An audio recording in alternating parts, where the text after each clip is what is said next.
The first sound was a chair scraping across concrete small, sharp, and loud enough to slice the silence. A female sniper on this op Captain Daniel Shaw's disbelief hit the room harder than the rotor wash outside. 12 hardened operators glanced toward the back row. Staff Sergeant Mara Hawke Kincaid didn't flinch. She sat perfectly still. Boots square, eyes calm like a marksman's reticle before a trigger break, the patch on her sleeve. Spectre 9 was worn to gray. She'd stopped explaining herself years ago. The air in the briefing room at Forward Operating Base Astor smelled of jet fuel, paper, and skepticism. Outside, a Black Hawk idled its rotors, thumping a countdown to something no one was ready to admit would depend on her. Shaw's voice carried authority sharpened by ego. With respect. Ma'am, this is a Tier 1 direct action in the Al-Zahir Valley. We're not here to prove social progress. The door opened. Every man in the room straightened instinctively. Colonel Elena Rourke walked in. Silver hair pulled tight, eyes like tungsten. She didn't raise her voice. She didn't have to. Seats. The overhead lights flickered on the mission board as Rourke tapped the remote. A satellite image glowed against the wall. Target Amir Qasim. Tier 1 high-value individual. Tomorrow morning. At 06:15, he performs prayers on this balcony, one of the few moments he's exposed. She paused. Range from our overwatch 720 meters. One shot, one opportunity if we miss. He disappears. The operators exchanged glances. 720 meters was a shot. Even legends hesitated to attempt. Shaw folded his arms. That's beyond reliable engagement range. I want my best shooters on this. Rourke turned slowly. You have her. She nodded toward Mara. 89 confirmed eliminations. Longest engagement 720 meters. Sandstorm, crosswind 20 miles an hour, and she didn't miss. For the first time. Mara spoke quiet. Even. Surgical. If the wind holds, I won't miss this one either. A murmur swept the room. Disbelief colliding with something close to awe. Rourke stepped closer to the screen, her tone cutting through hesitation. We don't start this mission without her. Understood. Silence. Then Shaw's restrained reply. Understood. Rourke turned off the projector. The image of the target compound faded into black. Only the faint hum of the waiting helicopter filled the void. Outside, the desert wind rose. Inside, 12 men realized the success of Operation Ironveil would rest entirely on the calm, unshakable precision of the woman they'd just underestimated. And for the first time, doubt shifted from her to them. The next morning, the desert sun over Fob Astor rose behind a wall of heat haze. Inside the command tent, glowing screens painted every face in blue, maps, coordinates, satellite feeds all converged on a single balcony in the Al-Zahir Valley. Operation Ironveil was in motion. Colonel Elena Rourke stood at the center of the briefing table. Sleeves rolled. Composure absolute. This, she said, tapping a laser pointer against the screen, is the balcony where Amir Qasim appears for morning prayers. At precisely 6:15, he'll be visible for less than 20 seconds. Distance 720 meters from the overwatch point. That's your only window. The operators leaned in.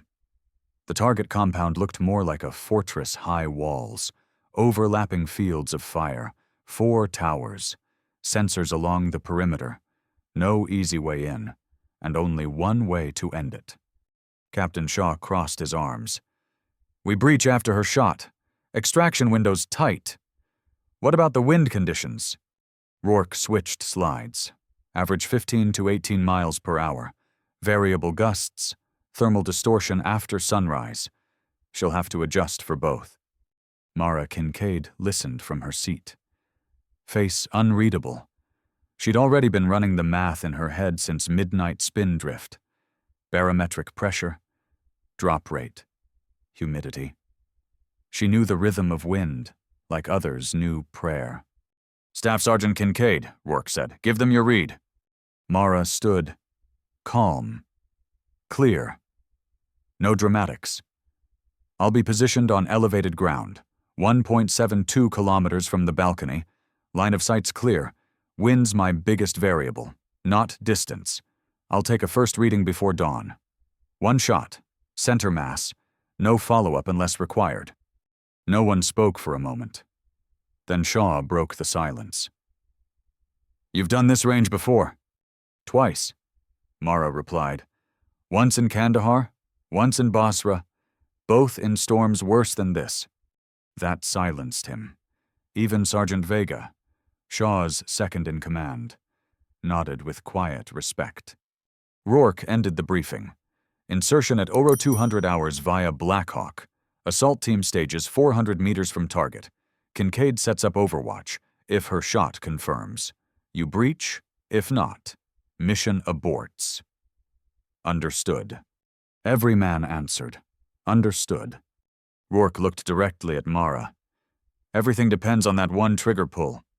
Mara gave a single nod. "Then I won't waste it." The tent fell into silence again, the kind that comes before a storm.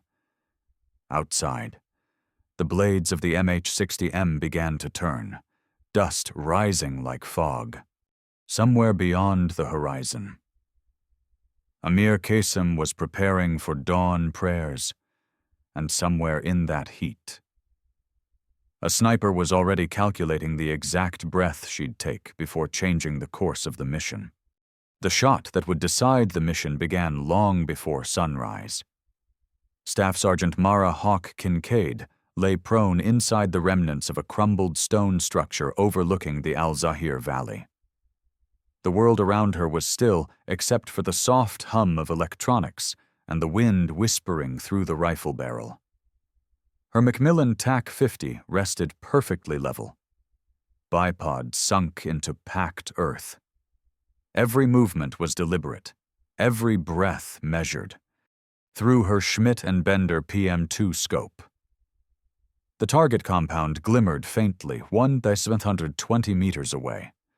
The balcony small, elevated, half-shaded by prayer flags was framed in her sight picture. Her finger hovered near the trigger guard, but her mind was somewhere deeper locked in the calm between heartbeat and recoil.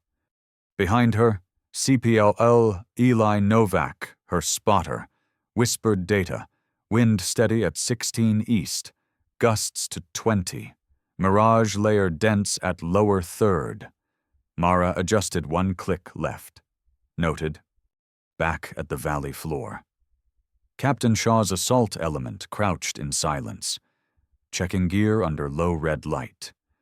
Radios whispered coded intervals.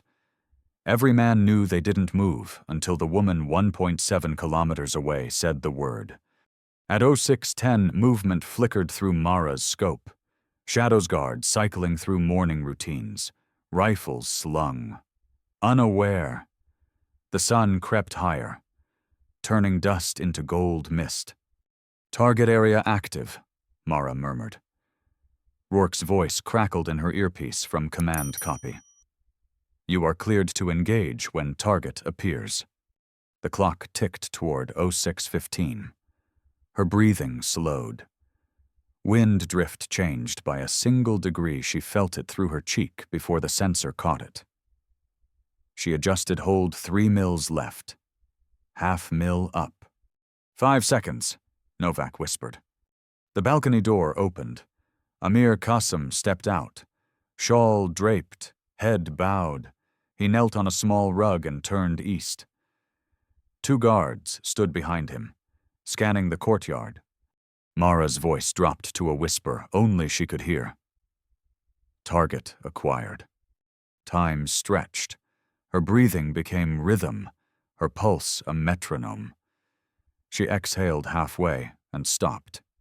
"The trigger broke," The 50 BMG roared, dust erupting around the muzzle. The rifle recoiled hard, settling back like an old friend for 2 long seconds. The bullet carved through heat and air 1 to 720 meters of silence. Then, through the mirage, impact center mass. The target collapsed instantly, lifeless before the sound reached the compound. "Target neutralized," Mara said calmly. "Confirmed," Novak replied. Rourke's voice came through, sharp and cold. "Assault element, go!"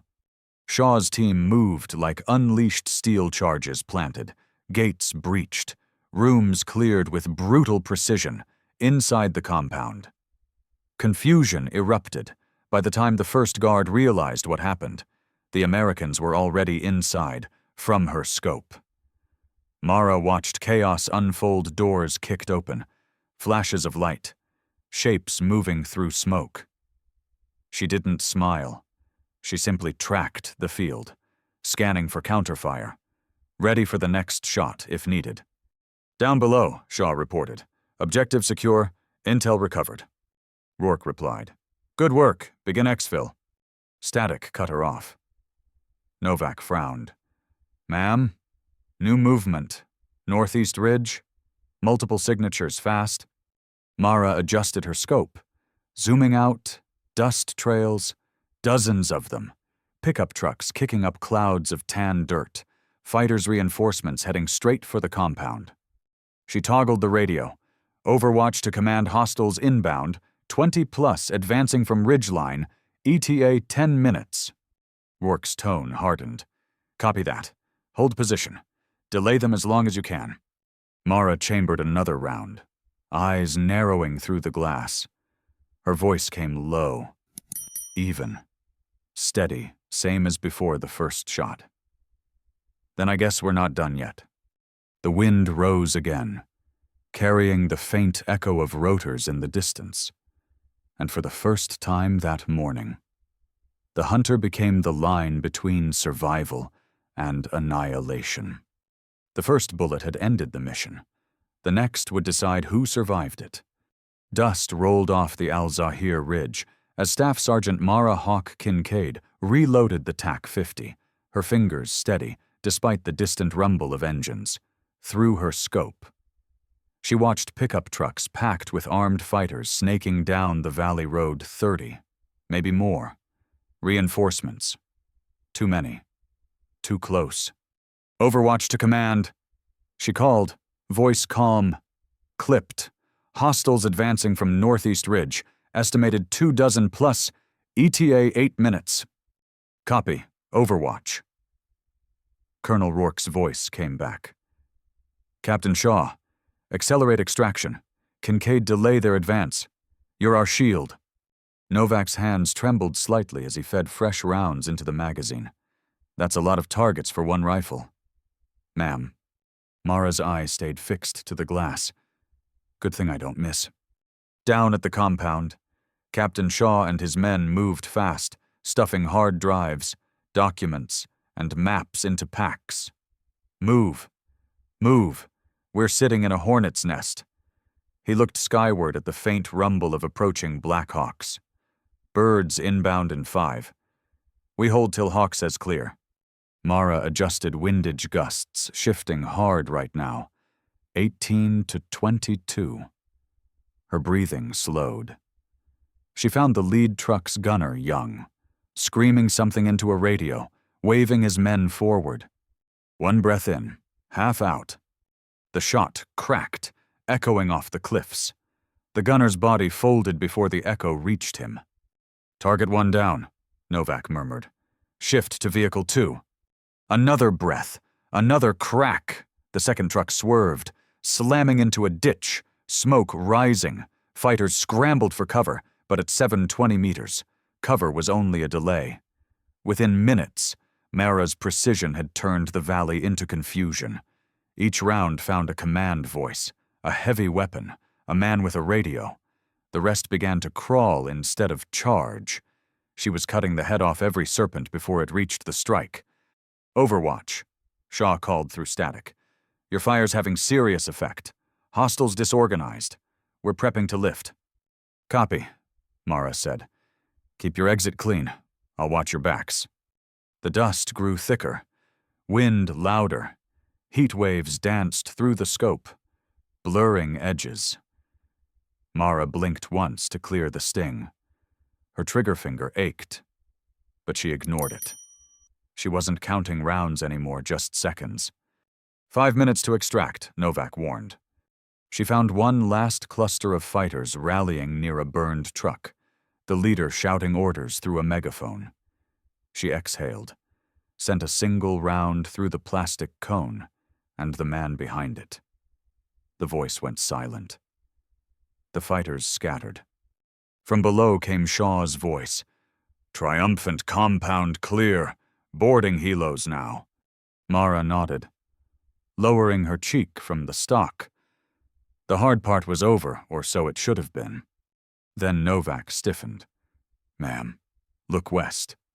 Through the haze. Another formation appeared larger, darker. Not trucks this time. Technical vehicles with mounted DSHK machine guns, engines roaring toward the valley floor.